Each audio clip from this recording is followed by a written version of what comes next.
What does one have to do with the other? By the way, are you proud of your service in Iraq? Yes, I am. Why? Because. Why? Why are you proud of your service in Iraq? Tell me. It's a simple question. Please explain it to me. The beginning of Iraq, 2003. Fair enough. The news media, I'm not saying you, I'm saying the general media, everything was about how we're fighting, where everyone's doing a good job. And after the second election of George Bush, it started to turn. The public opinion turned against the Iraq War. And why was that? Why was that? No, I'm asking you a question. Is that true? Did it start to turn? Yes, of course. It started to turn. But, I mean, there was a lot of opposition right from the start. There were tons of people like Scott Ritter, a fellow veteran like you. Scott Ritter was saying there are no weapons of mass destruction in Iraq. The UN weapons inspector was in Iraq, and he was saying, hey, I ain't finding any weapons of mass destruction. George W. Bush told him to get out because we were going to invade. The reason I asked you, Greg, if you're proud of your service in Iraq was because you were sent there based on fraud. You were sent to Iraq based on lies. Now, you got a Purple Heart. I'm glad that you're alive to be here talking to me about it. But 4,486 of your fellow soldiers died based on a fraud. They lied to you, Greg. They put you in harm's way to depose a dictator who did not have weapons of mass destruction. It was all for the oil. You were used, man. You were a pawn in a giant industrial machine that was grabbing national resources. Natural resource, doesn't that get you angry? If you want to put it that way, yes, it does. But it's the truth. It's the truth. You said the Republicans are just like the Islam. Yes. And you know why I said that? You know why I said that? It was a compliment. It was a compliment, Greg, because the Islamic State is as persistent, they are as resilient, they are as creative, they are as stick-to-itivism as the Republican Party is. The Democrats, it was meant when I said that as an insult to the Democrats who want everything all the time right now without any work and without breaking a sweat. And when they don't get everything all the time right now, perfect without breaking a sweat, they pitch a temper tantrum like a little 2-year-old, and they stomp off and say, I give up. Now, that's not the way you accomplish anything in this world. Let me apologize to you because I did not understand that that's what you meant. That is what I want to apologize for that. I accept it, and I appreciate it. That. Let me ask you a question. What did you get your Purple Heart for? I mean, where were you wounded? How were you wounded? I got shot in the leg. Wow. Well, I'm really sorry about that. In my right lower shin. I'm really sorry to hear. Did you make an okay recovery?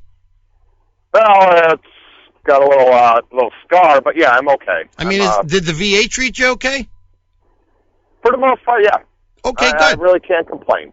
All right. Well, let me ask you this. Have you ever reflected on why it is you were sent to Iraq? I mean, seriously, Greg, I'm not here to fight with you. I'm not here to, to insult you. But, I mean, did you ever reflect on why it is you were in Iraq? No, not really. You were a soldier. You do what you're told, right? That's what they train you to do. I did my job. That's exactly right. Well, I can tell you, Greg, that I and hundreds of thousands and millions of other Americans knew that George W. Bush and Dick W. Cheney were lying.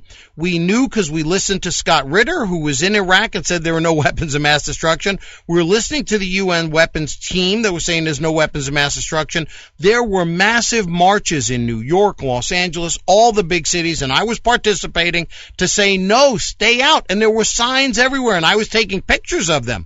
No war for oil.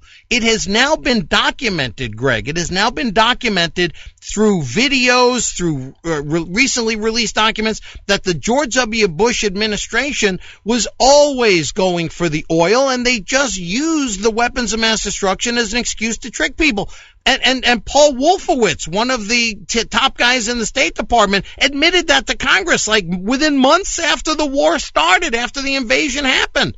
I mean, it's been beyond, proven now that there were no weapons of mass destruction, that the whole thing was based on fraud. I mean, if I were a soldier, and I've never served in the military, but if I were, I'd be darn angry, saying, wait a second, I'm not cannon fodder for you boys to go around here just toppling regimes so you could steal a bunch of natural resources for Exxon. I mean, this is ridiculous. I'm here to protect America. How did you go into Iraq protect America? What the hell did you protect America from? I was enlisted, and you know what? I don't know. I was, if you want to call it, a low-level employee. I get that. I know, Greg. I'm not beating you up. I'm really not intending to beat you up. But I'm asking you now to reflect back on it.